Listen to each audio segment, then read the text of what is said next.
রুডির দেওয়া ঠিকানায় পৌঁছে কুমারকে হাতে নাতে ধরে ফেললো দীপা। হ্যাঁ বন্ধুরা, অনুরাগের ছোঁয়া সিরিয়ালে আজকের পর্বে আমরা এমনটাই দেখতে পাবো। দীপা রুডির ঠিকানা অনুযায়ী সেই হোটেলে পৌঁছে যায়, আর সেখানে গিয়ে হোটেল ম্যানেজারকে বলে এখানে একজন ক্রিমিনাল রয়েছে, তাকে আমাদের ধরতে হবে। সেই হোটেল ম্যানেজার দীপাকে ঢুকতে দেয় না, কিন্তু দীপা জোর করে ঢুকে যায় আর সেই কুমারের ঘরের বাইরে বেল বাজাতে থাকে। কুমার মনে মনে ভাবে সাবধানের মান নেই, তাই সে চাদর মুড়ি দিয়ে সেই দরজাটা খোলে, আর দরজা খুলতেই দীপার সামনাসামনি হয়ে যায় কুমার। কুমারকে দেখে দীপা বলে, কুমার তুই বেঁচে আছিস শয়তান। তোমার রূপাকে দেখে দরজা আটকে দেওয়ার চেষ্টা করে কুমার, কিন্তু রূপা দীপা দরজা ঠেলে ভিতরে ঢুকতেই কুমার জিনিসপত্র ছড়ে দীপা আর রূপার দিকে। এমন সময় দেখা যায় পিছনের জানলা দিয়ে কুমার অনেক কষ্টে সেখান থেকে পালিয়ে যায়, আর রূপা আর দীপা বাইরে বেরিয়ে এসে কুমারকে খোঁজার চেষ্টা করে।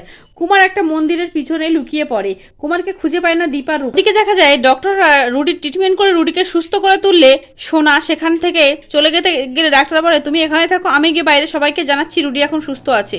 ওদিকে রুডিকে দেখে সোনা বলে, রুডি তুমি এরকম কাজ কেন করলে, তুমি এরকম করলে কেন, তোমার তো ক্ষতি হয়ে যেতে পারতো।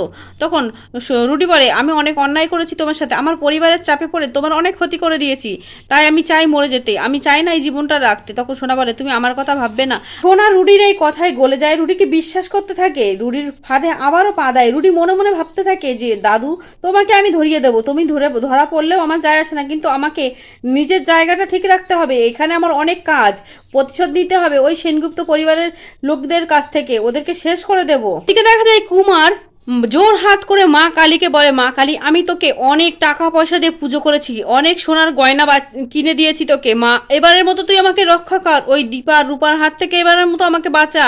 তখন দেখা যায় ভয়ঙ্কর রূপ নিয়ে মা কালীর মতো সেজে সেখানে সূর্য হাজির হয়। সূর্যকে দেখে প্রথমে আমরা কেউ কিন্তু চিনতে পারি না, তারপরে যখন সূর্য কথা বলে তখন সেটা বুঝতে পারি সেখানে সূর্যই থাকে। সূর্য এসে বলে মা কালীর কাছে তুই ক্ষমা চাইছিস, মা কালীকে বলছিস বাঁচাতে, তোর মতো পাপীকে মা কালী বাঁচাবে না, তোর মতো পাপীকে এখানেই বধ করবে। সূর্য বলে পাপী শয়তান, তুই মাকে টাকার লোভ দেখাচ্ছিস, গয়নার লোভ দেখাচ্ছিস, মায়ের ভক্তি ভালোবাসা মায়ের প্রসাদ কখনো টাকা দিয়ে কেনা যায় না, তাই তো মা তোকে নিজে এসেছে শেষ করতে, তোকে তোর মতো নরকের কীটকে আর বাঁচিয়ে রাখা যাবে না। যখন খাড়া নিয়ে কুমারের দিকে তাক করে, কুমার তখন সূর্যের মুখে চাদরটা ছুঁড়ে মেরে সেখানে থেকে পালানোর চেষ্টা করে। রূপা সেখানে এসে যায়, রূপা বলে গুরুদেব আর তোমার মুক্তি নেই, আর তোমার নিস্তার নেই। রূপাকে উপেক্ষা করে ঠেলে সরিয়ে সেখান থেকে আবার পালানোর চেষ্টা করলে দীপাকে সামনে পায়। দীপা বলে কুমার এবার তোকে কে বাঁচাবে, এই বলে দীপাকে ধাক্কা দেয় কুমার। আবার ধাক্কা দিয়ে পালানোর চেষ্টা করলে একটা ছুরি হাতে নিয়ে একটা মহিলার গলায় ধরে আর বলে এই মহিলাকে মেরে দেবো আমার কাছে আসার চেষ্টা করলে।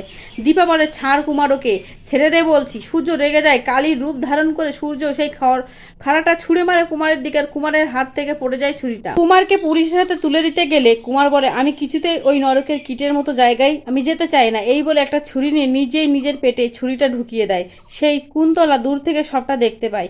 কুন্তলা মনে মনে প্রতিজ্ঞা করে দীপা সূর্য তোমাদের কাউকে আমি ছাড়বো না। পুলিশ কুমারের ডেড বডি তুলে সেখান থেকে নিয়ে গেলে কুন্তলা সবটা দেখার বলে শেষ সময়ও তোমার পাশে থাকতে পারলাম না বাবা, এই বলে ছুরি দিয়ে কুমারের মেয়ে কুন্তলা হাত কেটে সেই রক্ত নিয়ে কুমারের পড়ে থাকা রক্তের উপরে দেয় আর বলে আমি তোমার রক্ত বাবা, তোমার এই রক্তের দাম আমি ঠিক নেব, আর এই রক্ত থেকেই কিন্তু রক্তবীজ তৈরি হবে, শত শত রক্তবীজ তৈরি হবে, দেখো বাবা আমি ওই দীপা সূর্যকে কি করি। শোন, আর রুডিকে হাসপাতাল থেকে বাড়ি নিয়ে আসলে রুডি বলে তুমি কেন আমাকে এখানে নিয়ে আসলে, আমি যেখানে যাই সেখানেই সমস্যা তৈরি হয়। ওদিকে কাকিয়া অর্থাৎ উর্মি জিজ্ঞাসা করে যে তুমি কিছু খাবে, তোমার জন্য খাবার নিয়ে আসি। তখন রুডি বলে না আমি কিছু খেতে চাই না, আমি এই পরিবারের সঙ্গে অনেক অন্যায় করেছি, আমার পরিবার তোমাদের সাথে অনেক অন্যায় করেছে, তাই তো আমি এখানে থাকতে চাই না।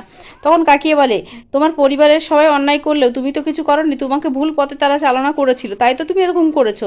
ওদিকে দেখা যায় সূর্য সেই মুহূর্তে বাড়ি ফিরে আসে। সূর্য মনে মনে ভাবে ডাক্তার বলেছিল যে রুডির শরীরে বেশি একটা পয়জন পাওয়া যায়নি, সামান্য মাত্র পয়জন ছিল, আর সূর্য ভাবতে থাকে যে সামান্য পয়জনে ওর এতটা বাড়াবাড়ি হওয়ার কথাই নয়, আমি এই রুডিকে পুরোপুরি বিশ্বাস করতে পারছি না, রুডির এটা কোনো নাটক নয় তো। ওরা বলে রুডি আমি সবটা ভুলে আবার নতুন করে তোমার সাথে সংসার করতে চাই। রুডি বলে আমি তোমার যোগ্য নই, আমি তোমাকে মুক্তি দিতে চেয়েছি।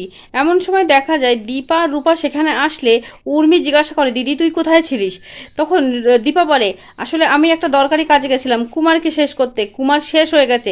এই কথা শুনে রুডি অবাক হয়ে যায়। রুডি মনে মনে ভাবে এই দীপা সেনগুপ্ত এত ডেঞ্জারাস যে ওই ঠিকানা দিলাম না সেই ঠিকানায় গিয়ে আমার দাদুকে শেষ করে দিয়ে আসলো। ওদিকে রুডি নাটক করতে থাকে আর বলে দাদু আমি আর তোমাকে বাঁচাতে পারলাম না, আমি এই পাপের বোঝা বয়ে বেড়াতে পারলাম না, আমাকে তুমি ক্ষমা করো, তোমার জন্য আমার পরিবার সাফার করে গেছে। রুডির এই নাটক দেখে ওদিকে উর্মি উর্মি জিজ্ঞাসা করে, দিদি তুই কোথায় পেয়েছিস ওই কুমারকে, রুড়ির দেওয়ার ঠিকানায় কি? তখন দীপা বলে, হ্যাঁ রুড়ির দেওয়ার ঠিকানায় গিয়ে আমি কুমারকে পেয়েছি। তখন উর্মি বলে, তাহলে তো রুড়িকে নিয়ে কোনো সন্দেহের জায়গায় থাকলো না।